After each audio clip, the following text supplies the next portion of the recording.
I'd like my life back. The embattled CEO of oil giant BP, who famously said he wanted his life back while overseeing the company's response to the Gulf oil spill, is apparently getting just that. Tony Hayward will step down on October 1st. Robert Dudley, a longtime BP employee, will take Hayward's place. I've spent the last 3 months every day on the Gulf Coast.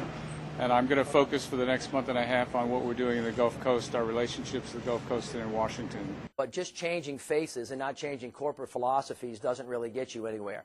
The people in the Gulf South want to know that BP is completely and totally committed to completely making it right.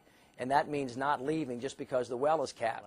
People were making decisions to continue on, to keep drilling here, even though the rig needed maintenance. Whoever knew those things and made the decision to go ahead anyway has a serious problem with criminal liability. I discovered it was inhibited about a year ago. I inquired as to why it was inhibited, and the explanation I got was that from the OIM down, they did not want people woke up at 3 o'clock in the morning due to false alarms. Texas A&M professor Norm Guinasso has been studying oil seeping into the Gulf for 30 years.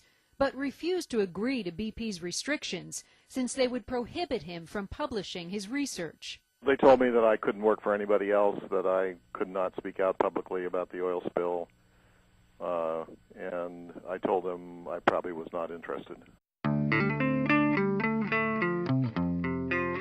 The point is, number one, you got to be truthful, got to be honest, and you got to be straightforward. That's why the monitoring is so important. So that we actually request what we need when we need it. Well, there's no question we're going to learn a lot from this accident in the Gulf Coast. It's going to be about equipment, people, different companies, and as a result of that, we're going to learn a lot about BP and the industry, and I'm sure there will be changes.